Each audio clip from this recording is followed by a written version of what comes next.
to the Voiceover Round Table. I'm Mike Tobin. And I'm Emma O'Neill. Every week, we get together to talk about all things voiceover, with a special focus on community. Bringing you in-depth interviews, roundtable discussions, special performance events, and industry-leading guests. Let's get started. This is the Voiceover Round Table. I love when we can bring like CanCon on because it feels like, it's like one of our own. We'll talk about that for sure. Yeah. I think before we go into the intro stuff, can I play a little something? Oh, absolutely. Yes, please. Okay, let's do this before we introduce our guest tonight. We're going to do a little bit of this because this helps. Check this out, people. You've got to stay strong just for a little while longer, okay? We're going to get through this. Yo, I'm telling you, Origin's latest album is straight fire! Don't even get us started on track 3. Stand beside me, and you shall know victory. Man, can you believe this? A $3,000 electric bill? A bunch of crooks that tell you no. Hey, so I hear you like cars. Well, maybe you could try. They're everywhere. Consider this a warning. If you ever choose to go against me and my estate, I shall bleed you dry. Master Monkey, you did it! Our van is no longer small and cramped.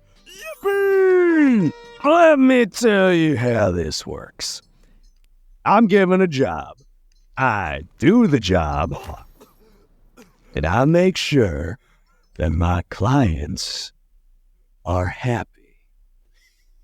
That, ladies and gentlemen, was one person. That was one person creating 942 characters. Just a little versatile. Just a titch. Just a little. Who's that we talking about? Well, our guest tonight is a Toronto-based voice actor whose versatility, skills, drive, and desire to please have brought to life characters and content across many voiceover genres, including cartoons, video games, web series, dubs, and commercials. At a young age, I love this, he would record his own improvised radio plays and burn them on CDs. Miss burning CDs. But then, YouTube happened. And he took his voiceover talents there onto the platform, creating parody videos and collaborating with other online creators. Now all grown up, or a little bit, kind of, sort of, he's paying bills, doing what he loves, and his voice can be heard on cartoons like Paw Patrol, Cape Lake Bottom, and Total Spies. And soon you'll be able to hear him on NDA. As well as the highly anticipated NDA. And the epic saga, and sure to be global sensation. Yeah, that one's also under NDA, Emma. Please welcome to the Voiceover Round Table our friend and super talented voice actor, Anthony Sardinha. Hey, Hey. Oh my gosh, what an intro. Thank you so much. You deserve it, man. All you. You deserve it. Kicking acid, taking names. How you been, man? Oh, you know. No, I don't. That's why I'm asking you. I mean, things, I got my health, things are a little slow in this industry with the various things going on, but yeah, we trudge on, we go, we do what we can, right? For sure. I think there's a lot of stuff affecting a lot of people, and eventually we'll get out of it, and things will be sunny and smiley again. We got the warm weather. At least we got that. I'm sure. Yeah, no, that's true. It's been quite nice. Yeah. I want to start with this because often we ask people origin stories, but here specifically I wanted to needle into something with you, and that is the website is antfishvo.com. The social handles are at antfishvo. So there has to be a story behind this thing. Like, it's easy to deduce, okay, maybe, but there's got to be a story. So, what started that was, when YouTube kind of went up, and I wanted to start doing like parody videos and stuff like that. I needed an account name, and during that time, a lot of people, they would go with like names based off of like their favorite character, or like just random things, whatever, with like numbers at the end. And I was trying to figure out a name. And then a buddy of mine was like, well, I mean, your first name's Anthony. and your last name is Sardinha. It's like a fish. Why don't you go by Antfish? I was like, yeah, it sounds a little weird, but all right. And then eventually, that's kind of just what I have adopted and just became. And then eventually, I just decided to keep Antfish VO just because, it's easier for people to get. Plus, I figured like my name, a lot of people with my surname, they forget or don't know that there's an H in there. Yeah. So sometimes they look me up and they won't find it. But Antfish is just a lot easier. So I figured, all right, we'll stick to it. Brilliant. People know that there's an H in the word fish. That's a good thing. Exactly. Can't go wrong there. Nice. Starts early tonight. Starting early. Sorry. I want to continue with this part, with the kind of going through your bio and exploring stuff, because I want to know about the improvised radio plays. Like, take us back, like to what that felt like. All of that. Take me back. Sure thing. Well, I mean, growing up, I always loved cartoons. I loved listening, talking about cartoons and stuff like that, and I would always do like impressions of various characters from like Looney Tunes and like musicians and stuff that I would listen to and stuff like that. I would also watch a lot of like Mad TV and all that. So like I really got into like the concept of sketch comedy and how that kind of works. And eventually my buddy back in grade 7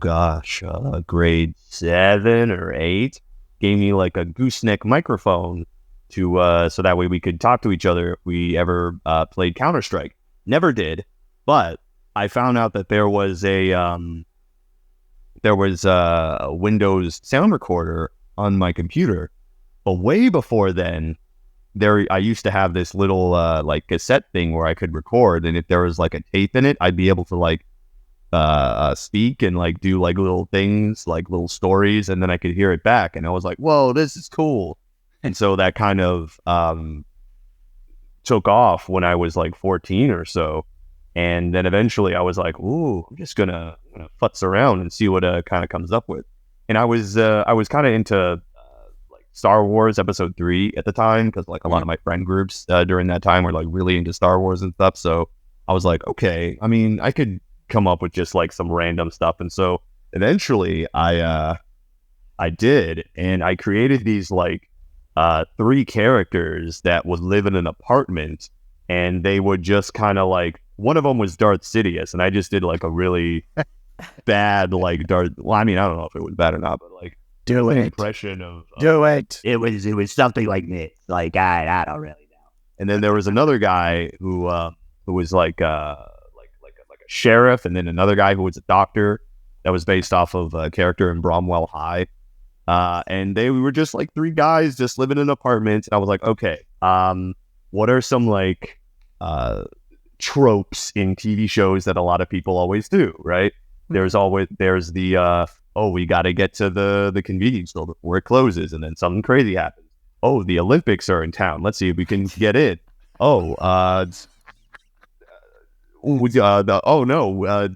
Santa Claus has been kidnapped. Kidnapped, yeah. He's going to be no, absolutely. Santa Claus and stuff like that. So a lot of this stuff was like really inspired by SpongeBob as well. So like I took a lot of ideas from SpongeBob of like the wackiness, and a lot of the improvs, they'd be about like, oh my gosh, they'd be like 15 to 30 minutes, and there would always be like just random guest characters. And whenever like someone would show up, I would always have like, oh my God, I can't believe it's the lead singer from Creed. And then I would stop recording. I would put my microphone up to my speaker, turn it up, and then just play like an intro song of Creed. And then I would go in. And so like, it was a lot of like really weird, like cutting. And then eventually, when YouTube showed up, there was this video that I saw that like really inspired me called I'm the Juggernaut Bitch. And for those who don't remember, back in like 2006, it was just a clip of the Juggernaut episode from X-Men, and like these 2 or 3 dudes were just sitting in their room, like just dubbing over it. Probably doesn't hold up as well nowadays, but all it was just like them kind of like talking, right? but they were also in the same room, so you can hear them also laughing. And I was like, oh my God, this is hilarious. They're just like a couple of friends just sitting down doing like all these funny voices and stuff. I'm already doing this, but it's on a much smaller scale because, like you said, I would burn the CDs and then like listen to them during lunch hour and try to go up to people and be like, hey, do you want to listen to this thing I made? It's 30 minutes long if you want to spend your entire free set listening to it. Yeah. So I figured, okay, I might as well just dip my foot into this YouTube and then, just kind of taught myself like Windows Movie Maker. And then eventually I went up and up and up with different productions. I also did like dubs of SpongeBob, Dragon Ball Z, stuff like that. And it was all crazy. Like it was the Wild West back then, but it was just a ton of fun. And I got to just let my, I guess, comedy, like work on my comedy chops and work on my voices and such. So at the time when you were doing it, was this like, I'm going to do voiceover, or was just like, I'm just having fun? This is not even a thought in my head that this is what I'm going to do with my life. It kind of, well, it was during like high school when I started doing like dubs, and in parody videos. And I would bring my friends over in as well, just to kind of, because it would be like a fun thing to do. And it wasn't exactly like something that I at first was like, oh man, I want to do this. Right. Then like, when you're starting to go into college, I was like, you know what? I think I will do this, start getting into this. Because a buddy of mine, a mutual of ours, Devin Mack, he found one of my videos and messaged me on MySpace and was like, yo, oh my God, MySpace. Real good talent for this. Yeah. That tells you how long ago. Yeah. And he reached out and he was like, we should sit down and we should talk about this. And I was like, oh, okay, sure. So we met up and he showed me like there were other people online also doing things like fan dubs and comic dubs and like voices for indie games and indie Flash animations and stuff like that. Because at the time, my friends, it wasn't something that they wanted to do. And like I was starting to be like, oh man, I wish there were more people that were kind of like doing this thing. So like he introduced me to this whole wide world of people. Very cool. Way back in the day, like from webs like forums like Voice Acting Club, which is still around, Voice Acting Alliance, which unfortunately is gone now. But yeah, no, it was it was at that moment I was like, yep, I want to do this as a career. So what started out very organically and just out of like the pure joy of creating and fun, then the light bulb went off and I was like, yeah, dude, let's do this. Yeah, more or less. I mean, I figured like I didn't really have like a plan of like, what is it that I like want to do with my life? But I figured like, okay, well, if I'm going to do something that I, if I'm going to do something I enjoy, I might as well do something that I enjoyed doing as a child and try and make a job out of it. And then obviously, you when you're watching cartoons, it didn't like click to me like, oh yeah, there are people who are doing this and making money. I did the same. Totally. Do this. Yeah, I had no idea. I didn't have no idea it was a thing. Like just fun. And so now, with more years behind you and maturity setting in, is it now a well-defined, goal-driven quest, or are you just still having fun and chopping it up? I would say the goal for me in terms of like what I want to be in terms of my career is I want to be the session musician that someone's like, man, we need somebody to do a blank and blank. Hey, let's get Anthony. And it's kind of happened in the past for various things, especially in animation and like video games and anime and stuff, when they just like need people to come in for like bit roles. You still get paid for it. And I love that stuff because it's still like kind of being a part of it, part of the whatever project or whatever it is that is coming out. And it's really cool to be part of it and to be able to like go in front and, just try and help make people laugh. Because, when directors are behind the glass and they're there for hours and hours and hours and hours, like sometimes it can be a little mundane, but, I like to make sure that, I do something or say something that makes him go, ha ha ha. Oh, that's great. And I consider that a win. Making the booth director, making the casting director laugh, always a good thing. Absolutely. This is amazing. So I don't know, but I'm pretty sure Mike feels the same way, that we are so excited to see you doing so well in general. It's like, we've known each other for a while, and it's really been cool to watch the rise, So it's also part of the whole Canadian pride thing. As I mentioned earlier, I feel like that it's like, you're one of us, one of us, one of us, So again, we're going back to just a little bit, a little bit on the dark side. With everything going on right now, do you feel like at this point in your career, you're like, I've made it, or you're like, hell no, I'm just getting started? I would say that I'm just kind of getting started, because I just joined the union last year. Right. So the opportunities have been, especially for animation and such, has been really good. Before that, when I was doing non-union work, I knew a lot of the people from those forums have gone on to create studios, to become directors, to become like really good actors. I've become friends with quite a few of them, and they're like, "Oh yeah, I remember him. Like, yeah, he was really good. He does good work and such." And I've done a lot of, and from there I've made a lot of contacts with a lot of different people who run studios, people who are directors, and they was able to be in it. And they also go on to make other like union work and stuff, and that's been great, especially with the globalization of it, and having a home studio before everyone started. Yeah, totally. 3 years ago was definitely a help. Yeah. So you were all set up pre-COVID. Yeah, more or less. Nice. Anthony, like no matter what genre we work in, most of us voice actors, we all have a sort of like a bucket list, like whether we verbalize it or talk about it or not. So I want to try and put you on the spot. I hope not too much on the spot. It should be something that comes up.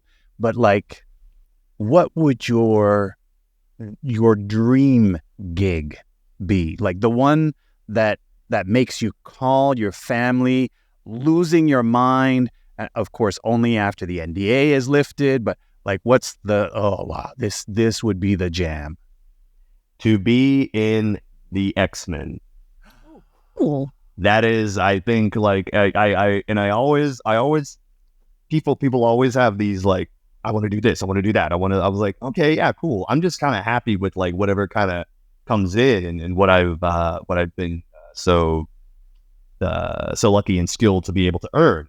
But right. Being able to, I really thought about it. I was like, I've always loved the X-Men, and I always loved like what they represent, and I've always loved watching them as a kid. And then I had the light bulb moment of like, oh my God, the perfect full circle. I want to play the Juggernaut in an official Marvel X-Men thing, like the thing that brought me to the dance. I realized, oh my God, that is it. That has to be like the full circle moment, right? But you said thing. Can we define the thing? Are we talking like if you had your choice? They're like, and this is Marvel calling. We want to know, do you want to do animation or do you want to do feature film? Oh, well, I mean, if I could do either or, that'd be fantastic. Ideally animation, because like that's my jam, my bread and butter. I love that. Yeah. But also, there's tons of video games and stuff that are constantly being made that I think would also be like fantastic to do. Do you get into the mocap stuff? Do you do any of that? I have yet to dip my toes in any mocap work at the moment. Okay, cool.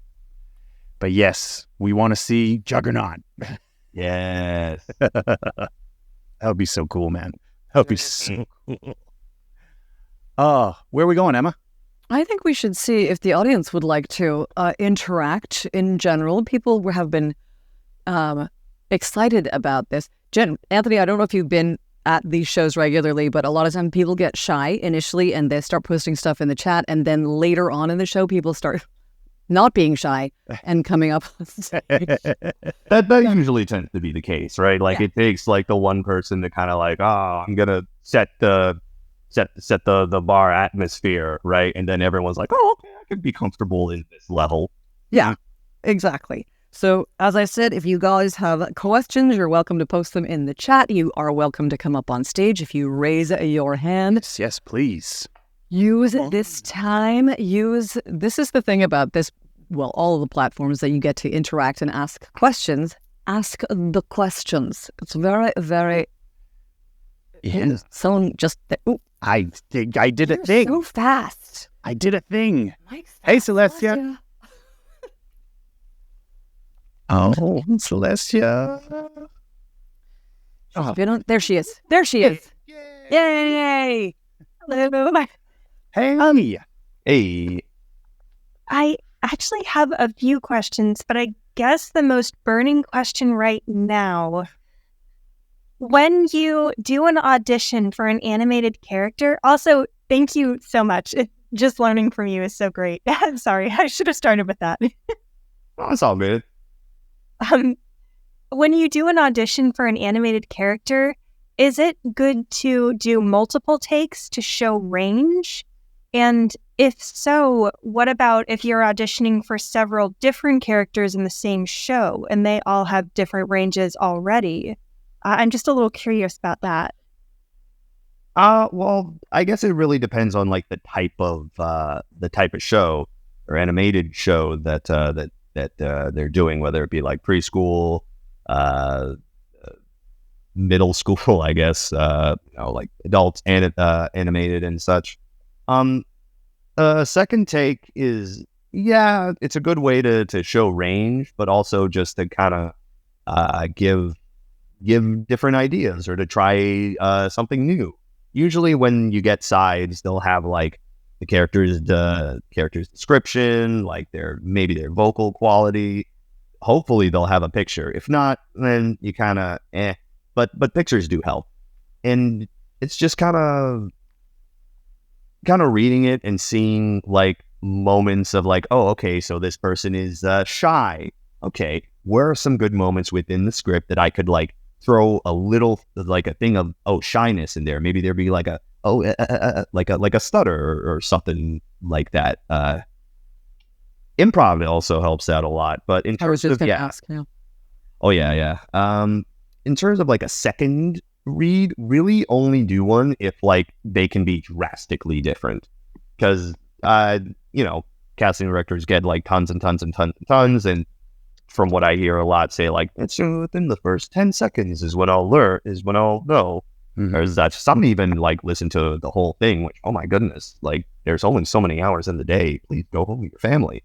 But yeah, I'd say use a second take if you want to show something vastly different. And if it's for multiple different characters, then it's okay if you use like this, or I would say it's okay if you use kind of the same thing as previously, as long as you're within the realm of the descriptions that are given to you, because they're like a map. But sometimes you don't always have to, or sometimes you don't always have to follow the lines, right? Like, you don't have to. You can color outside the lines. Exactly. Yeah. Sometimes you can throw something in, because then they'll be like, huh, I didn't think of it like that. It's kind of fun. Hey, that's something, right? Because it's always something interesting and new that they go, oh, light bulb. So, Anthony, I wanted to kind of dovetail on the second part of Celestia's question, where, like, when you get on an audition, if there are multiple characters, are they asking for separate files for? Oh, yeah, 100%. Okay, so it's broken. Will usually be just so that way, like, it's easier, so that way they don't have to like scrub through, because like sometimes the file can be like 30 seconds to like 2.5 minutes, right? Ooh, yeah. I mean, if it's like, for example, like an announcer or whatever, and they have like just kind of like paragraphs, you want to be able to like take your time and stuff like that, just to kind of like absorb and figure stuff out. Nice. Does that answer your question, Celestia? Yes, it does. Thank you so much. Awesome. Thanks for being with us again. We appreciate having you here. Thank you. I appreciate you all so much. Thanks. We have some questions in the chat. Love it. We have one from Monique. She is asking, how likely is it to be able to get into this field without specific education for it? Well, I mean, in order to, there's a great website if people are interested, and I tell this to everyone who asks me about like, I want to get into voiceover. There's a website called iwanttobeavoiceactor.com, created by D. Bradley Baker, who is also a phenomenal animation voice actor. And if you hear any animal on cartoon, it's probably him or Frank Welker, but more than likely him nowadays. But no, he has like all such great information on like how to get started, the realities of the business, the differences between a commercial read and an animation read, like, you know, stuff like that. Hey, look at that. It was shared to everyone. So anyone who wants to go and check it out, they can. Fantastic. It's in the And chat. I mean, I didn't, when I kind of started, I didn't have any real like formal drama training other than like high school. But I kind of picked up on like, from stuff that I would watch. I'm like, okay, these are the story beats, like this is replied by here because this person needs to feel this, because later on in the story, this person is going to have to deal with A, B, and C.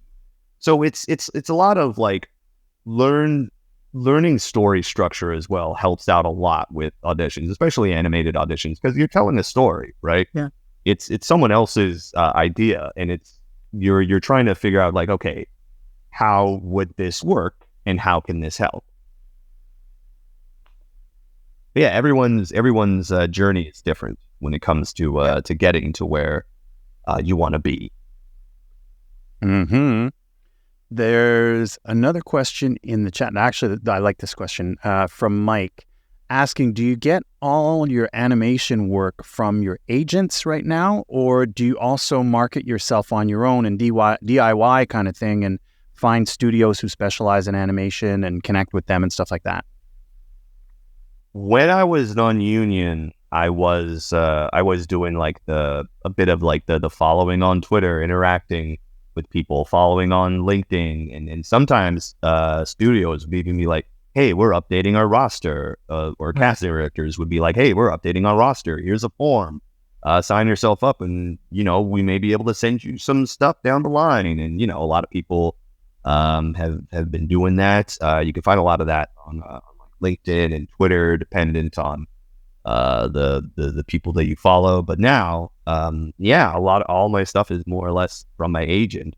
And if I ever, and sometimes too, like when I watch shows on like Netflix or any other television or anything like that, I always like to see like the casting director and the studio that did it. And then that way I can go back to my emails and be like, okay, did I ever receive anything from this person who was also the casting director for the show that I'm watching, because I really like it.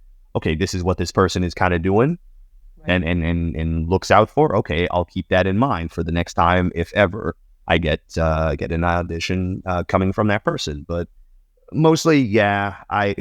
It's funny. I actually did a LinkedIn marketing course, or not.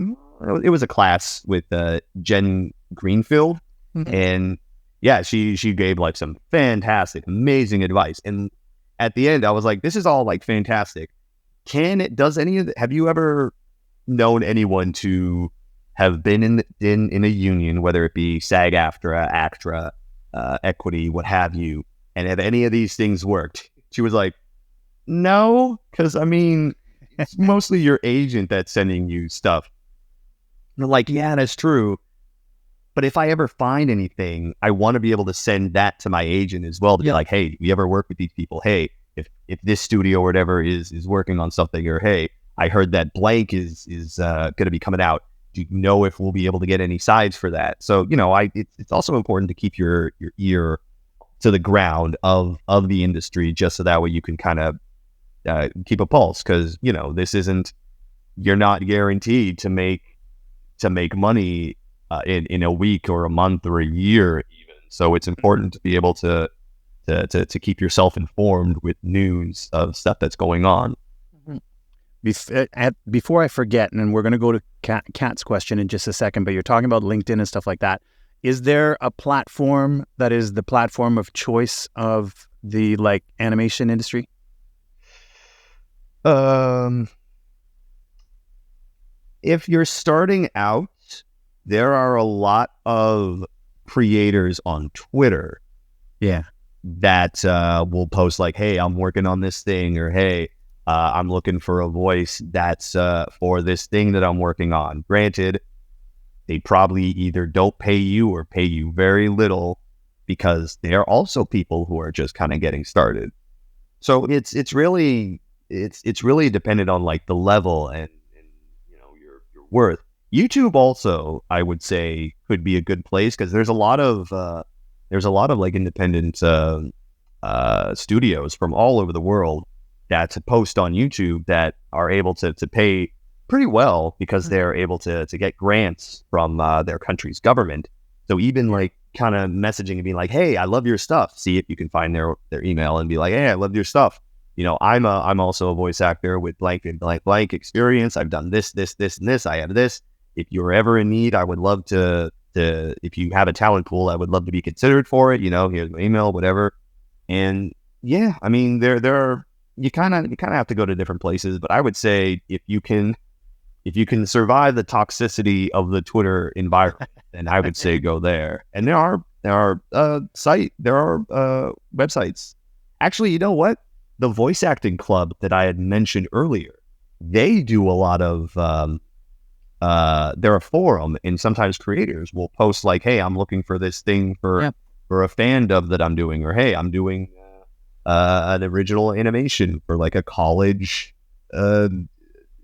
project and stuff. So I mean, it's a good way to keep your toes in and to kind of make connections, because down the line you never know, right? I have a two-part question. One is coming from the chat and one is coming from me. So Celestia has another question. She's a side question. What is your opinion on unpaid work? Which you touched on a little bit, but if you would directly, what do you think? Unpaid, like exposure, experience. If it is like someone who's just starting out and be like, hey, like if they're upfront about it and be like, hey, I'm making this like animation thing. I don't know where it's going to go. I'm just starting. I can't pay people, then at that point, it's the individual's choice whether or not they want to work. I would suggest, if you already have credits under your belt and stuff like that, don't take, don't sit at a table that you've sat in already. Let other people who are just kind of starting out help each other out. But if it's like a big company that's like, hey, we're going to do this for exposure, then no, they don't, don't let them trick you. Yeah. What the second part of this question is TikTok. TikTok creators, there's a lot of studios that post castings on TikTok, and they're legit castings, like Netflix, Pixar. Like I've seen it quite a few big studios posting castings on TikTok. Have you experienced that? I have never seen that before, though I have been in classes with casting directors who are like, sometimes I'll just go on TikTok and I'll just see like people doing sketches and stuff and be like, haha, that person's really funny. I wonder if they have any representation or stuff like that. But in terms of like casting studios like Netflix or Pixar posting casting, what are you doing on there? Don't do that. Like, people who don't know how the industry works, you're going to take advantage of them. That might be the point. Maybe. Anthony, one of the things you mentioned a few minutes ago, and it popped up in the chat, Damon saying, I am beyond surprised to hear this endorsement of fan dubs. So for those in the audience who are not familiar with what that is, maybe you can kind of like fill us in on what fan dubs are, and maybe how you see their place in the industry and stuff like that. Oh yeah, totally. So fan dubs are essentially, say like Sailor Moon, for example. What people will sometimes do be like, hey, I want to redub and remix this like scene in Sailor Moon just because I think it would be fun and a cool experiment to do.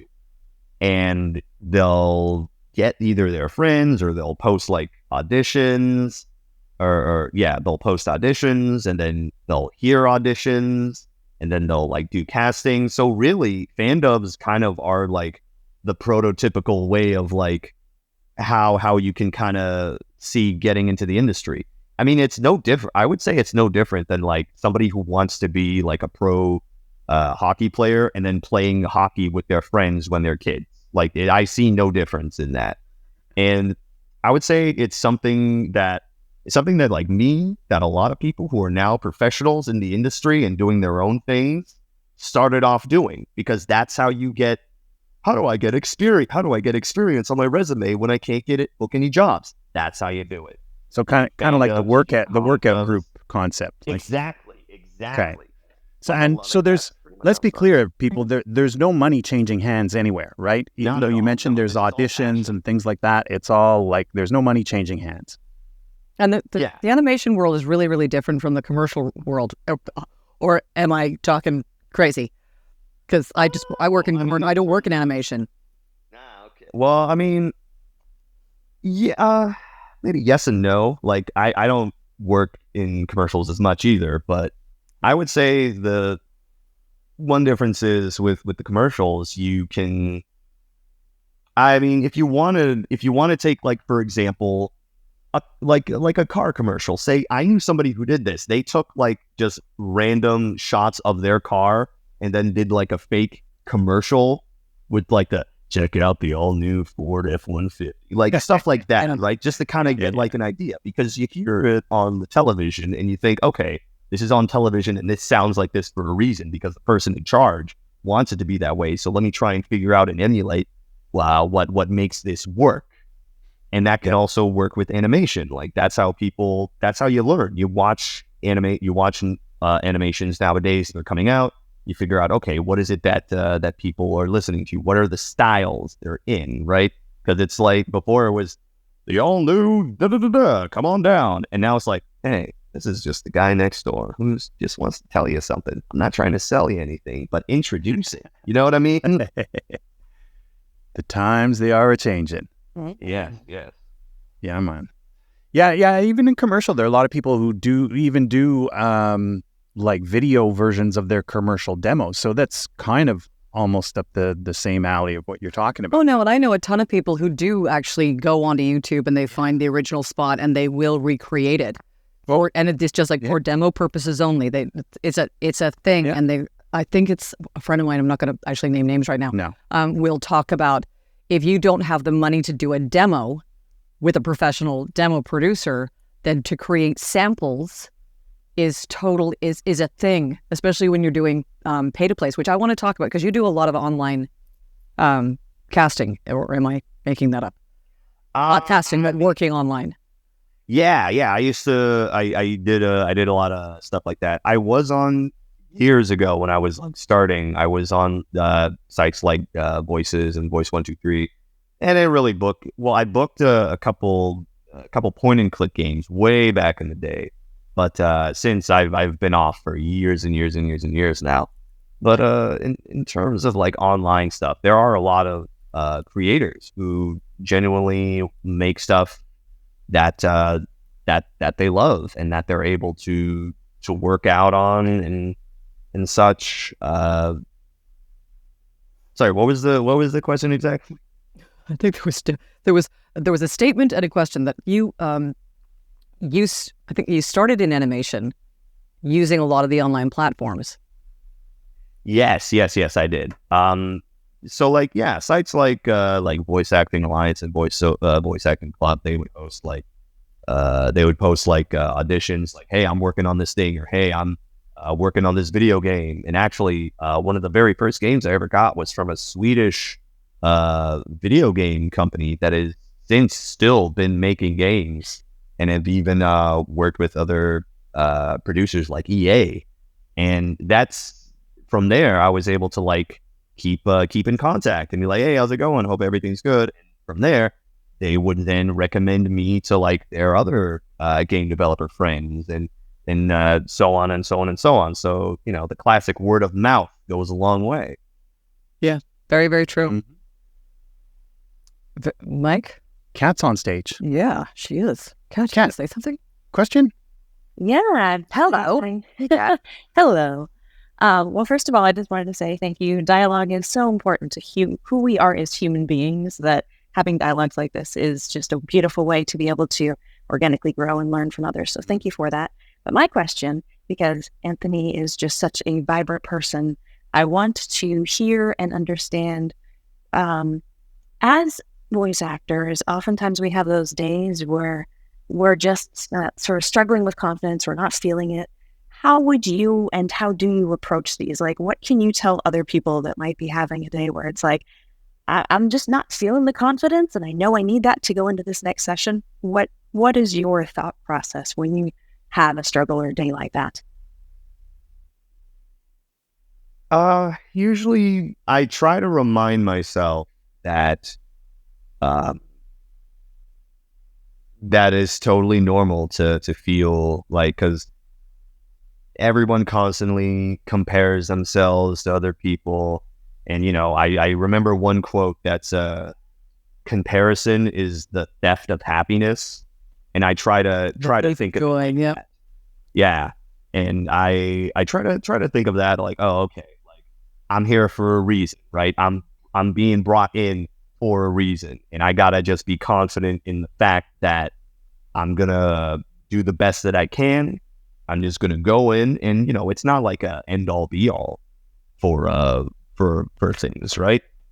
And also too, like, this is just the industry. It's ebbs and flows, especially on days when like sometimes like you won't get like an audition or anything for like a week or a month even, especially now. But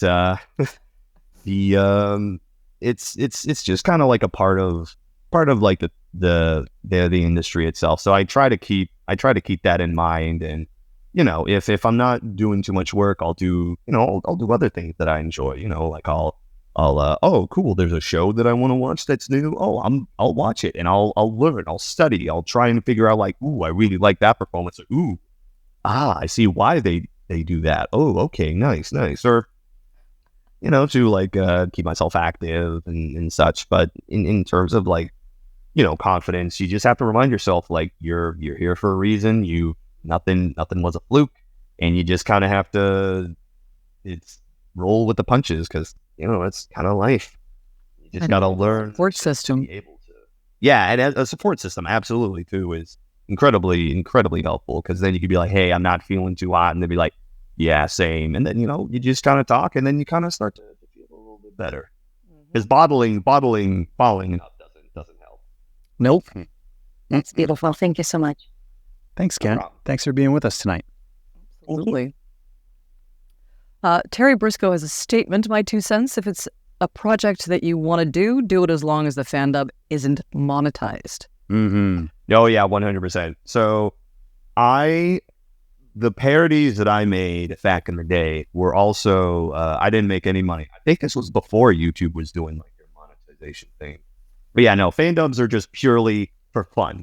Yeah. Like it's you and your friends coming together, goofing around and having a laugh.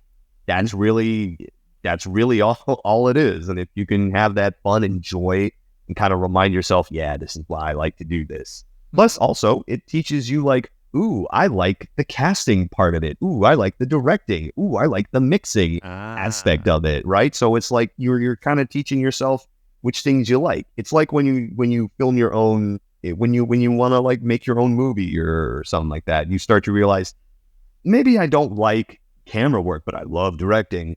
Maybe I'm not really into writing, but I love being a sound guy. Like it's all. I'm an awesome gaffer.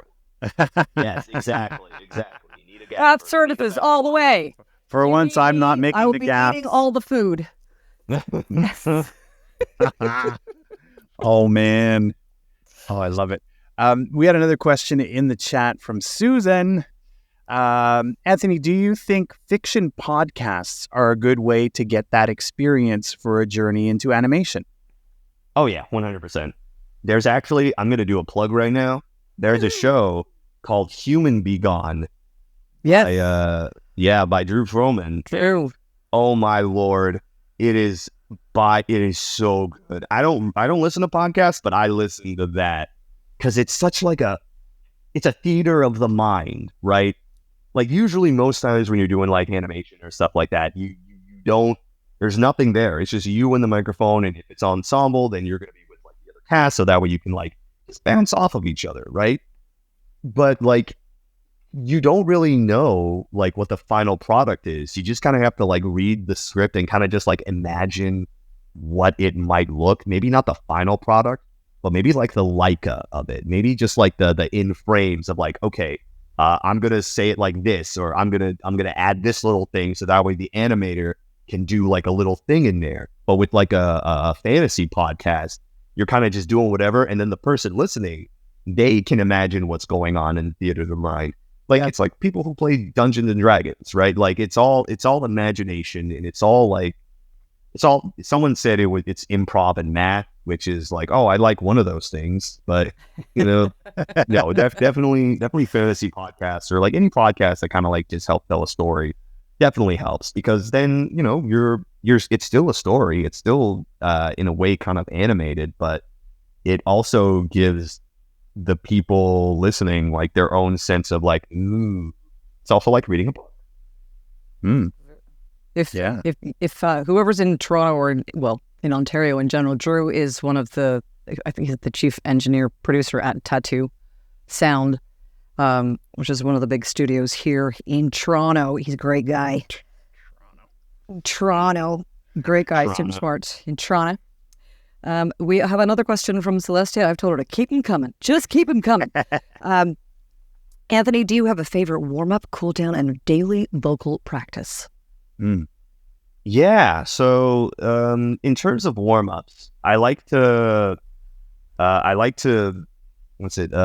take my two fingers and stroke them down my larynx, just to kind of like help stretch it out, maybe move the voice box around just a little bit. And then, obviously the lip trills going up and down, so that way you can help with the registers. Yeah. And depending too, like show of hands, who's touching their neck right now? Show of hands. Touching their neck. Yeah. Also, another thing too is like massaging the jaw to kind of help loosen. And the cat camel, or not cat camel, that's a cat cow pose. The cat cow, thank you. Like where you just like lift up you push your chin out and then you just lift it up and then you kind of move it side by side just to kind of help stretch out. I find that, or at least I was told that getting yourself as loosed up as possible kind of helps, like, okay, because you don't want to go in like too tight, right? Like you want absolutely you're warmed up. And then the lip trills, straw phonation I started doing as well, and oh really? Yeah. I have like one of those, the bigger bendy straws that I use to kind of start it off.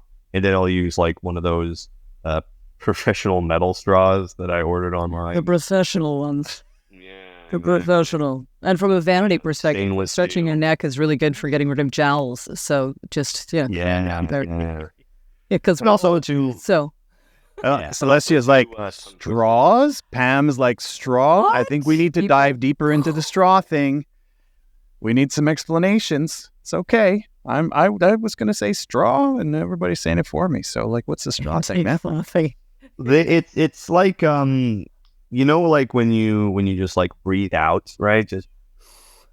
But if you have a straw, it makes things a lot smaller, so it like really forces you to be like, ooh. And so just to make sure you're not going like, and it'll help like clear things up, and you'll feel a little bit more smooth. Okay. To help get rid of the grungles. The grungles, I like that. That's a technical term.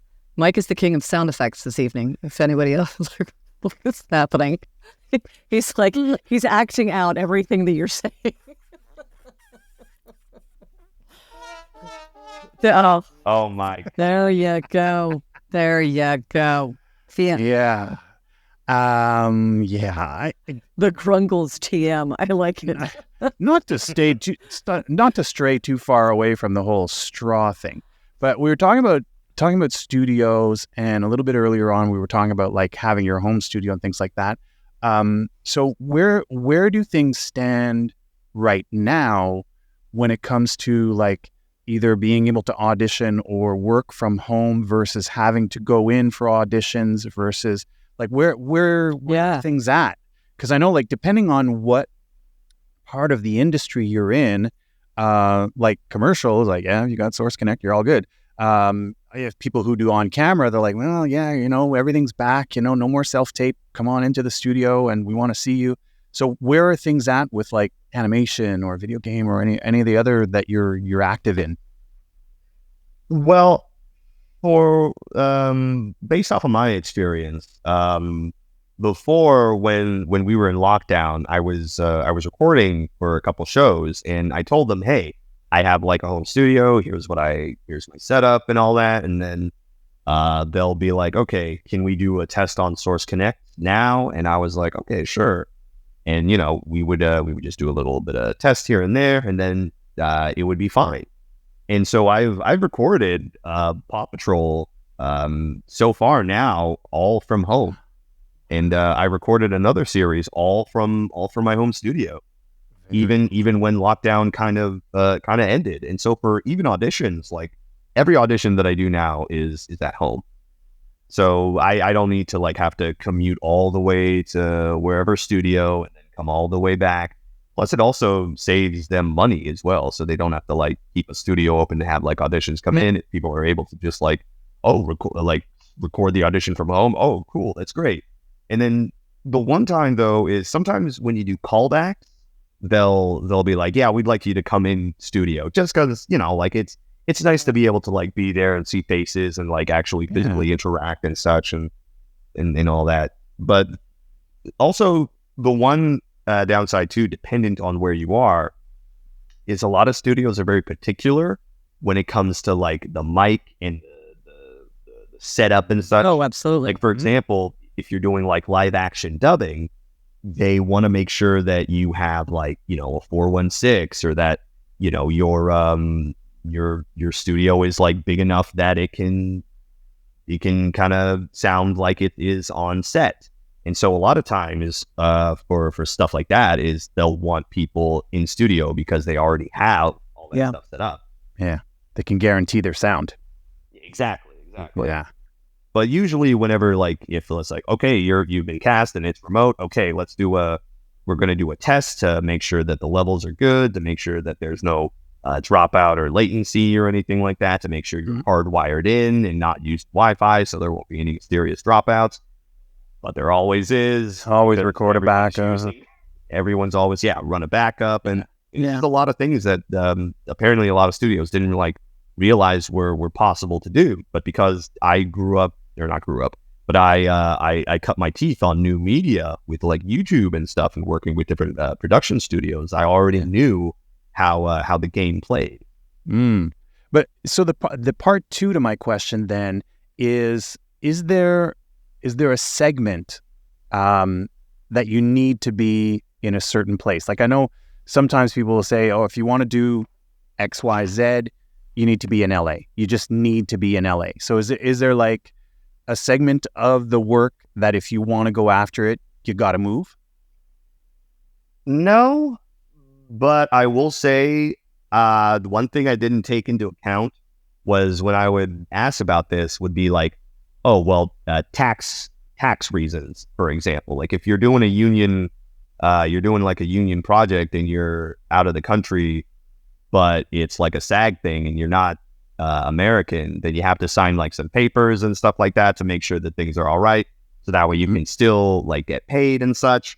But nowadays, no, like you don't really have to be like in the places. Granted, a lot of places would prefer people who are there just so that way they can have, go in studio and such, just so that way, it's easier that way. And because, you're outside of the country, like I said, like taxes or another reason for that. But as long as they know like your setup is good, you can do the job, they'll make it work.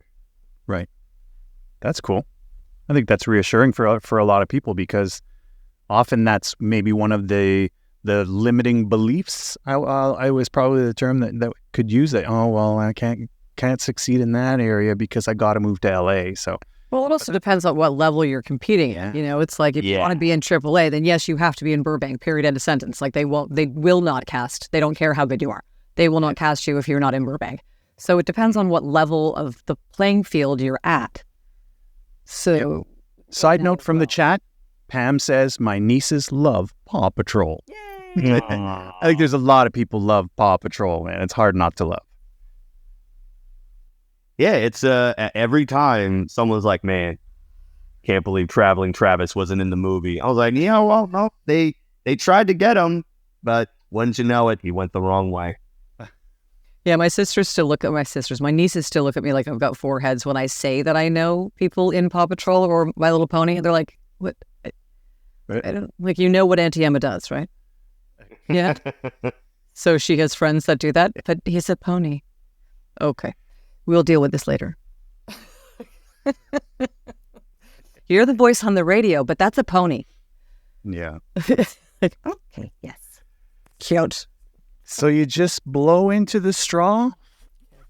I've posted instructions in the chat. No, and it's like blowing, but it's also, it's like if you do lip trills, it's the same idea, except trilling your lips, you're just letting the air go out the straw. You're not so much blowing. You're just like it's one person made a really cool analogy, and it's like the accordion. You're not pushing from the throat. You're pushing from the air in. You're pushing from the diaphragm, but you're letting the air go through, and then you're just speaking as opposed to speaking through your throat.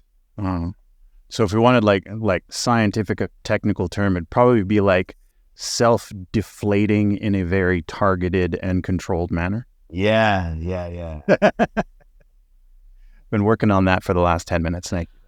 Figures. Yeah, right. Oh man. More questions? The ponies and puppies are real, okay? While I'm scrolling through, if you would like to do the reminder. Oh yeah. Yeah, that was. Yeah, okay. Yeah. We're way more than halfway, but if you joined us partway through this evening's show, this is the Voiceover Round Table here on Clubhouse every Tuesday evening, 7:30 p.m. Eastern, 4:30 Pacific, where we talk about all things voiceover with a special focus on our community, bringing you roundtable discussions, special events, industry-leading guests. Emma? Just like our guest this evening. I'm still looking through the chat. Our special guest is a Canadian voice actor and animation powerhouse, Anthony Sardinha. Hey. Wait, I think I have some of the warning. There, see? He's got it all. I'm being berated in the chat for ruining the magic for the children. No, listen, they're 8 and 12, okay? So they're okay. I had a question about what we played at the top of the show. In animation and what we heard from your work, is that a demo or is that a reel? Being the question is like, is that created work specially for that demo purpose, or are there pieces of real content in there? No, it's all original stuff. I wrote it, and then another director friend of mine worked together. And we had another audio friend of ours, and we helped make it. And so we just went back and forth. What I did was I actually I set it up. So like I'm very meticulous of like, okay, like if it's gonna sound like this, then I'm gonna add like I put the sound effects in the places because I wanted to make sure like, okay, it's gonna sound like this, so that way this kind of goes like here, so that way it'll transition into this way. So it's very, very meticulous. Yeah. But then my friend would mix it. Right. And then I would send it back and forth with my other buddy to be like, okay, what do you think of this? And he's like, that's nice. Have this thing go into a little bit, and like let's put this thing in there, and let's have this person change up just so that way like it sounds like this and all that. And so like it was a big thing. But in terms of reels, I have a couple of visual reels from different shows and video games and dubs that I've done. Right. That all have been out. And I think visual reels are like super cool because yes, a demo is to show off what it is that you can do. And a visual reel shows what you've done. So it's like, oh, cool. This person was this and that. Oh man, that's awesome. Yeah, I like that.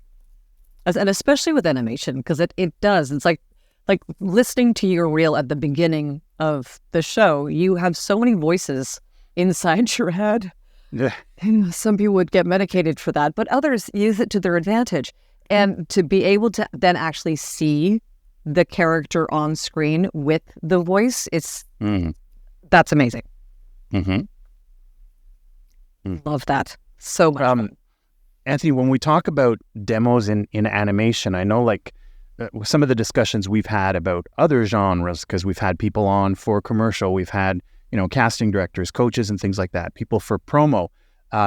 As times change and move along, there are some sort of like, guidelines and formats of what is current right now when it comes to how long the demo should be, how many, different samples should be in it. Is there kind of a rule of thumb when it comes to animation right now?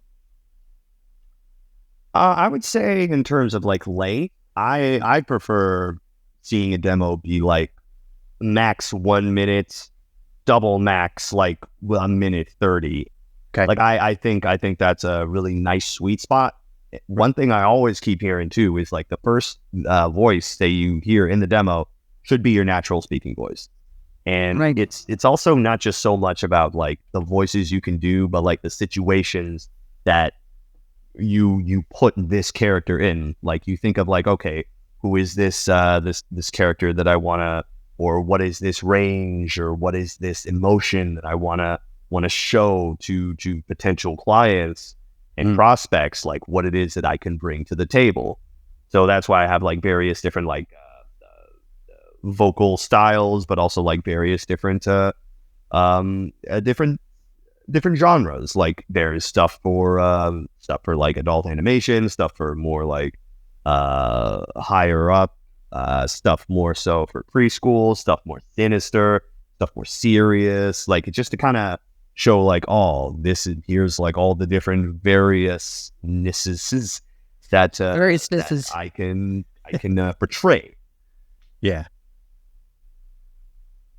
I love it. And I think that's really cool because had you not mentioned it, I would have, I heard the demo in the beginning. It starts, "You've got to stay strong just for a little while longer." And that is, dude, that's your natural speaking voice.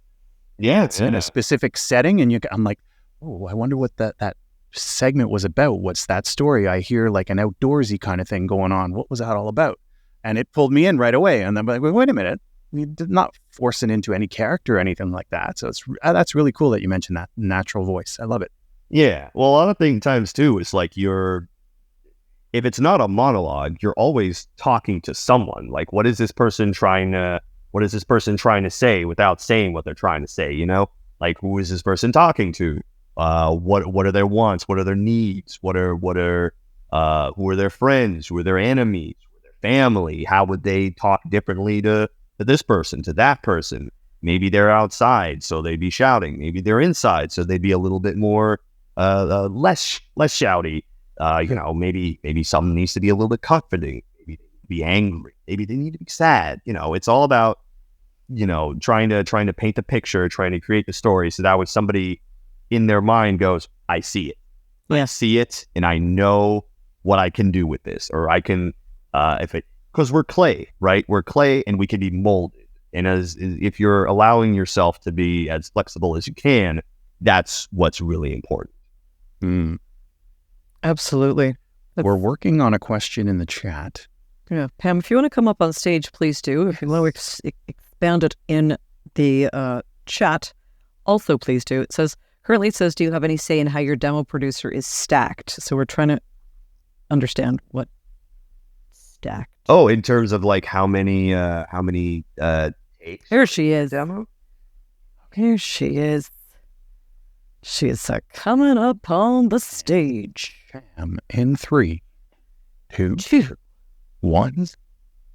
Flip deck. 4, 6. Oh, come on. Oh, no, it says that she's a guest. It's Clubhouse taking its time.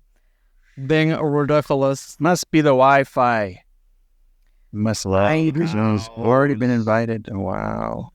I don't know but that was actually a question I was going to ask, because on a commercial demo, it's between 5 and 6 spots.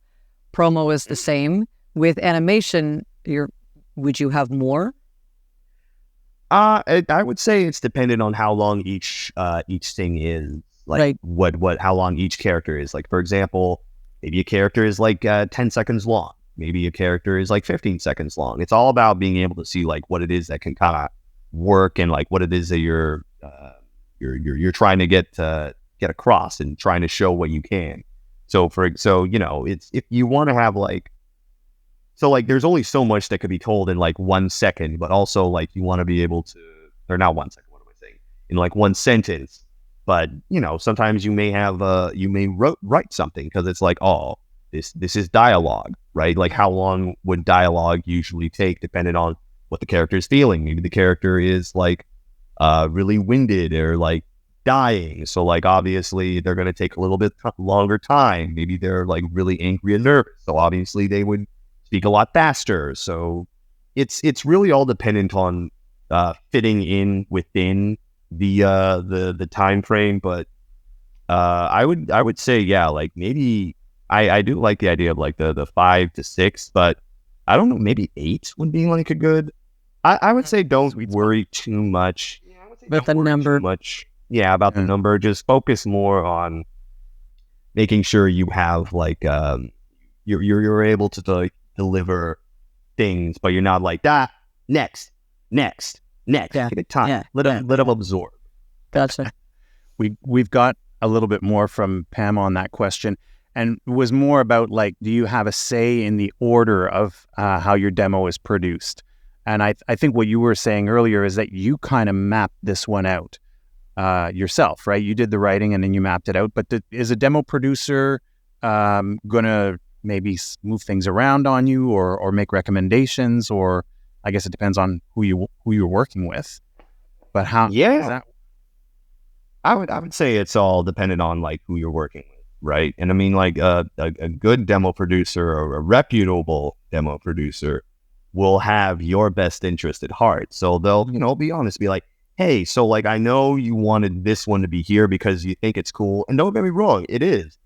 But with the way the industry is right now, maybe put this closer up because this is what people are looking for, or maybe maybe put this in so that way like you're doing like one like a high voice and then you do like a monster voice, so that way people go, oh, that's pretty interesting. I didn't realize that. See the range. Like, it's all about like trying to figure out like what kind of works in like a transition. It's like a DJ set or like a concert, right? You want to start off at like a certain BPM, a certain thing, kind of go up, maybe go down a little bit once people start to kind of chill, and then like you kind of build it all the way back up. So yeah, it's all about being able to find a good rhythm. Yes. Pamela is saying, not Pam, Pamela is saying she had to request the order be edited because it was too scattered and confusing to listeners. I'm not sure they were happy about it, but they did it. That's my case, though, and it's likely dependent on who you go to. Absolutely. Mm-hmm. Mileage may vary, as they say. Yes, because at the end of the day, it's your demo. Yeah. I think somebody's holding you too hard and fast to something, and it's a collaborative process. Like making a demo, regardless of what genre we're talking about, is definitely a collaborative process. Yeah. So, good questions. Is there anything else in there, Emma? I have not seen anything, but that does. How you feeling, Anthony? Have we exhausted you yet? Oh no, I'm good. I'm chilling in my room. It is nice and cool in here. Opposite from my office, which is incredibly suffocatingly hot. Yeah, I'm in my office for some reason with like a freaking sauna that's been hermetically sealed. I'm not sure what I was thinking. Like, it's a wee bit toasty in here. And it's just gonna get hotter. Yeah. So there was one question of asking where, Anthony, you are physically located. You are in Toronto? I am, yes. He's a Toronto kid. Toronto. Oh, so very, very cool. I had a question in my head and it's gone away. Hey, I got it. Went out through the straw. Ooh, yeah. I'm on stage. Yay! Yay! Oh my God. Technology, I swear. I know. The death of me. Anyway, now, well, my question's sort of been answered, but so if you sort of prepaid for your package that comes with a demo at the end, and you just send them, you do the recording with them, would at that point you just sort of tell them how you want it stacked? Sorry, I was in the music industry, and that's kind of the way we would say it. Or would you just sort of trust your demo producer? Well, so all of my demos were, my animation demos were done by my friends within the industry who know kind of what it is that like the directors are seeing, and they work with a ton of people, so I trust their intuition on a lot of things. But in terms of like like Mike said, it's a collaborative effort, and you want to make sure like, I think it would be cool to have this here. And if they can be like, okay, no, I understand why you would want that, but I'm saying with my, they would have the knowledge of what's going on in the industry if they're like reputable enough. So I mean, I would take their word on it, but also, send it off to a couple other people that also you trust and that are working within that same field that you're doing, just to kind of get opinions as well. And obviously, you don't want too many cooks in the kitchen, but then don't ask too many. Notice, yeah. You don't want. Well, but right. I just my women's intuition. You get the sniggles, and it's like somehow this just doesn't feel quite right. And again, the money's paid, so I think I'll just go forward with everything. And then reach out to y'all to do another one. Wow. No, hang on a second. If you're doing a demo with someone, it's not that they put it together and that the period, end of sentence, now it's done. It's not a sweater that was knitted and you can't rewind on the stitch. Like if you don't like the order of something, then the producer is responsible for reordering it. So because at the end of the day, no one is going to listen to 60 seconds of a demo. They're just not. Right. They're going to listen to possibly 16 seconds, probably 6. So you put your best spots at the front, like with animation, you're putting your natural voice at the beginning. In commercial, last year, it was that you put your testimonial at the beginning. So it's your natural voice. You're talking about a product that you possibly use. Like you look around your house and you're like, oh, I use, Bix pickles are my favorite pickles. And I'm going to talk about Bix pickles, but not at a commercial zone, or like Black & Decker. That was mine. But then it was switched. Like I was told by a bunch of casting directors and agents, like big agents, that they were like, no, spot number 3, where you're selling a Quiznos sub, is really funny. And right now the industry is looking for quirky, funny. Put that at the front. Okay. But Pam, all right. One of the things that I think I picked up on what you were saying in your question, was your demo part of like you did some coaching? You did a bunch of coaching sessions and then at the end you performed? Yeah. Okay. And it's not uncommon. It is a very common practice in our industry. Yep. And I think, first of all, hat off for actually getting training and coaching. And that was one of the topics I was hoping we could circle back with, because if you have a look at Anthony's website, one of the things that he puts front and center is who some of the people that he has coached with and worked with, workshops and different things over time. So it's great that you're doing the coaching. But to what Emma said, and Anthony also, like, it's your money, it's your demo. You should have a say in what goes where, I know. But you know what? It's a discussion, right? It's a discussion. Well, and again, it's that relationship that we talk about where, you really want to feel comfortable and at ease and trusting and all that. And I just all of a sudden in the last couple of weeks got a little bit of I'm not feeling really supported and all of those things. Yeah, I know. Anyway. But again, that's why I just keep tuning in and plowing forward and just going, no, let it be whatever it's going to be. If that's a situation, it will all rectify itself. You just need to keep pushing, I just can't let it, distract me or pull me away from what I'm trying to do, For sure. Trust in God, but lock your car. Pam, I don't know if you were listening last week, but we had commercial demo producer, Eric Romanowski. And the reason why Eric keeps his head shaved is because Emma and I collectively have made him go gray. Yeah. Sure. Oh my God, he's not going to want to work with me. Oh no, he like this. I swear to God, all of my commercial demos, I was like, Emma, O'Neill, Emma, commercial A, O'Neill, Emma, commercial B, O'Neill, Emma, commercial C, O'Neill, Emma, commercial D. He'll send me 4 options and I still screw up. Like, no, actually, can you move that over there? And then that needs to be moved a frame to the left.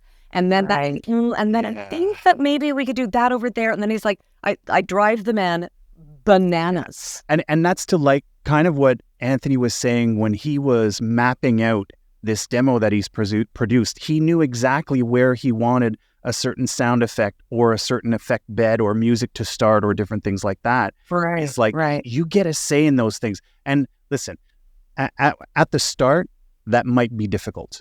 And you might not feel confident enough to say, I want this, I want that. But that confidence will come. And you can have a say. But again, like I was saying, it's a discussion. So if your gut is telling you, say, you know what, I'm feeling weird about this, can we talk about this? And maybe they will say something that will put your mind at ease. Maybe they will say, hey, you know why we're putting this up front is because right now, this is what's hot and this is what our producers are asking for. And so that's why we've put it up front. And you actually, you sound really good in this thing. So, it's a conversation. Okay.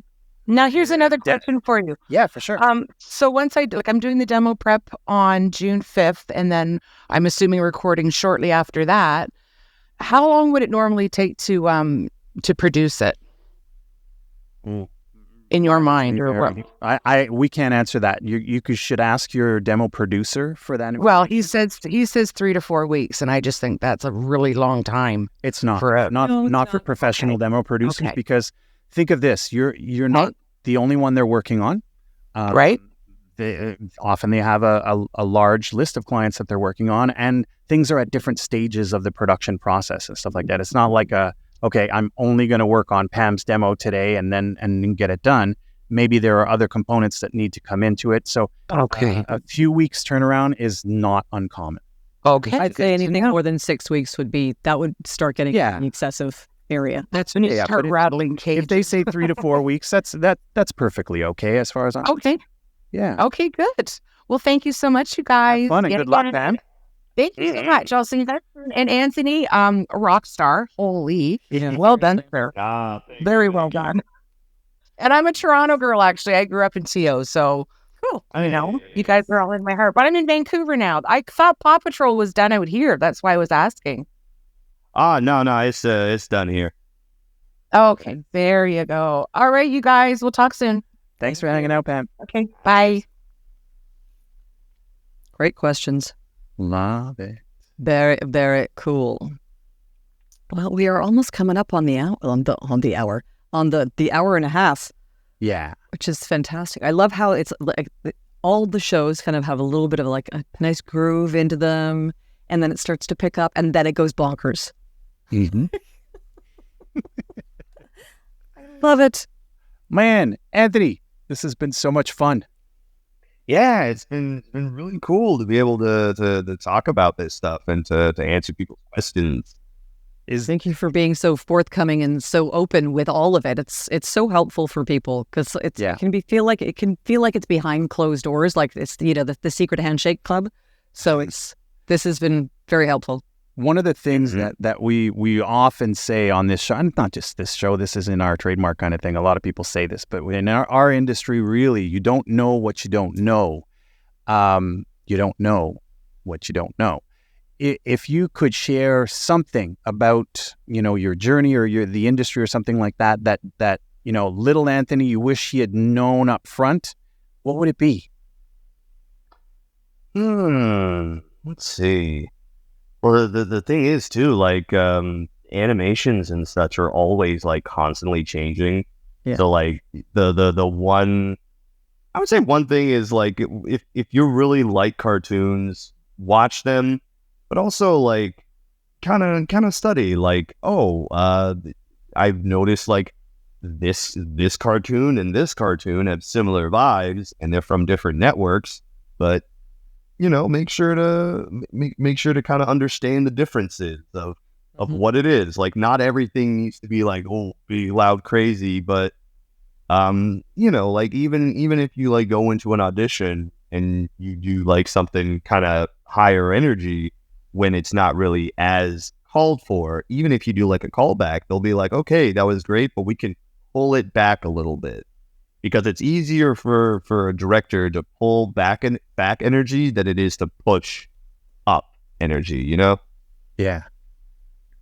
And I guess too, like, if I were to tell a younger Anthony about it, it's like, gosh, it's so crazy too, because like in a way, it's almost feeling like I'm just kind of getting my start within like broadcast animation, because like before with a lot of the shows that I did, quite a few of them were union based, but not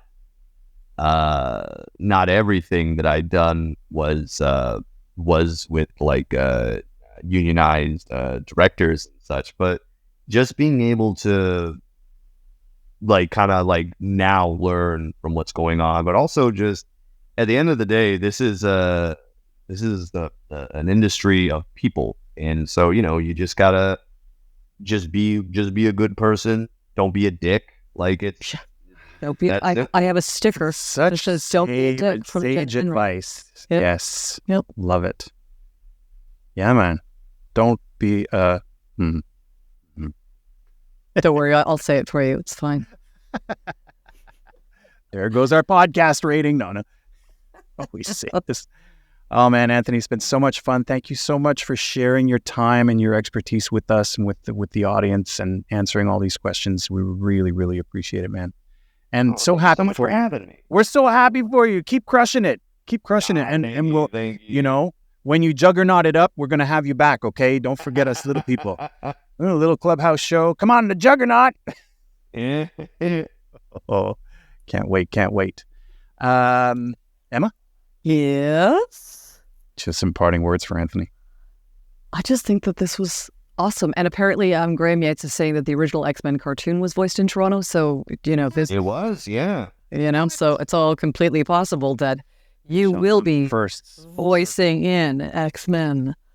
Yeah, well, I mean, they're bringing the most of the original cast back for the re-up new series that's coming. So that should be exciting to see. Very cool.